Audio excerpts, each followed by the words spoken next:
This is Gasak Keperu for Project Illuminated, and I'm here in San Diego, California. Just finished up a workshop, and it went really well, and I'm actually heading out to the airport.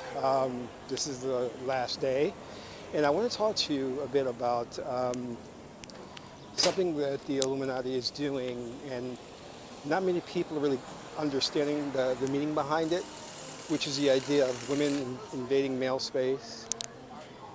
And this has got a lot of women saying, oh, you're misogynist for even talking about that or thinking about that. When in reality, you have to understand that men have to have an avenue or space of opportunity for them to get together and to be men. And this is a very primal instinct. It's our nature programmed us. And there is no difference between this and what women do. See, in ancient cultures, you had the initiation process where both men and women were taken off by the clan and then indoctrinated into what it is to become a man or become a woman. And without that process, you had a confusion of what the roles and responsibilities were. And that can create or set the stage for destruction of civilization.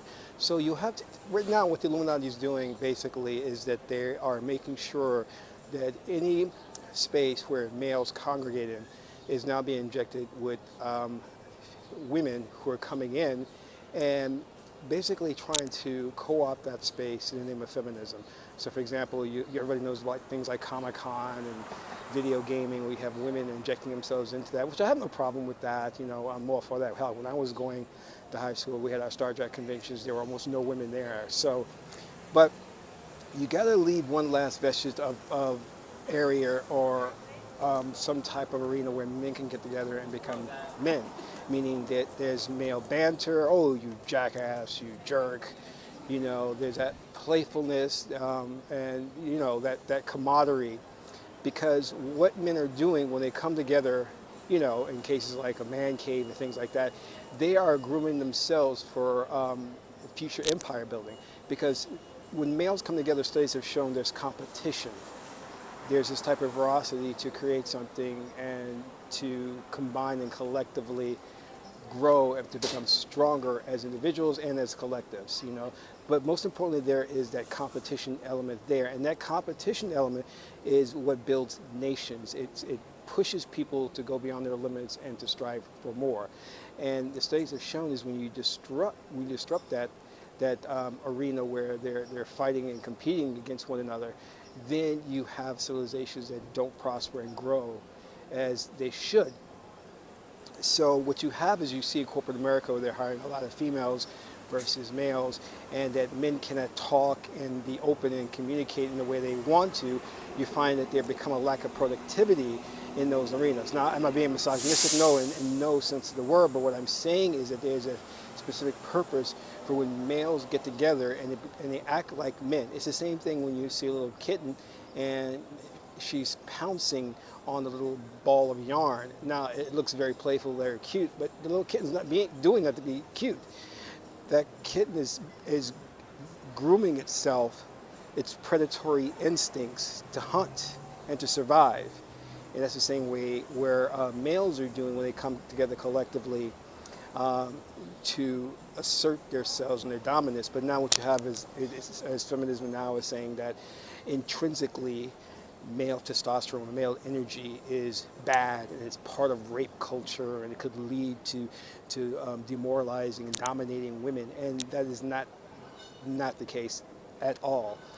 And we have to be sure that in any civilized society, especially back in ancient Africa, that the expression of energies are allowed to come to fruition, because those are very important, because those energies were seen as part of the deities, as part of the gods, and those energies need to assert themselves here on planet Earth, on this physical plane of existence.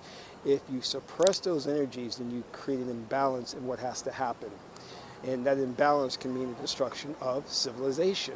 And it's the same thing with the female principle. You cannot, you know, take that away. You cannot disrupt the female principle in those arenas where women come together in the sisterhood form to where they groom one another for becoming women and becoming the facilitators of culture and civilization. I remember one time I was walking into an herbal store. I was going to get some herbs for a ritual. And there was a lot of women there. I could just feel the female energy. And it was a really good energy, but it was something I didn't want to be in and disrupt because I knew it was just solely an arena for them to express themselves. And so what we're saying is the same thing for male energy. And what the Illuminati is very keen on is saying, we're going to go in, and this is how social engineering works. We're going to go in there, wherever there is males congregating, we're going to disrupt that because we know that when males come together, there is competitiveness and there is the grooming of men to be men and to be empire builders and to be the protectors and the leaders. So we're going to disrupt that so it can be an easy takeover for the new world order. And that is exactly what we see happening. And then what they do is on the back end, they empower feminism and tell the women, look what these men are doing. They're creating these male spaces that are not for you. You have to go in there and say, you can't do that, that we have to be part of it, that women have to be a part of every aspect of male society. And let me tell you something, they have done studies and they've shown that male college enrollment is down because what they have started to do in certain college programs is take out the competitive nature and the grading aspect to it. And when you do that, then males are like, why am I going to be here? Because males naturally have a sense to track their progress, to basically be logical and methodical in the way they go about things, where women are more into looking at the emotional fulfillment. It doesn't mean that women aren't logical as well and looking at grades and tracking their performance, but as a male is looking for a conclusion to an argument, a woman is looking to express her emotions and how she feels about things. And there's nothing wrong. You have to understand and respect the divergence in the both and two energies. Is when you don't understand that they complement each other, they're not contradictory, that you get into some issues here where you don't understand how there's a place for everything. So this is what the Illuminati wants to do via social engineering, and to propose it and present it as the way as though males are just all dominating and want women out of the business world, the corporate life.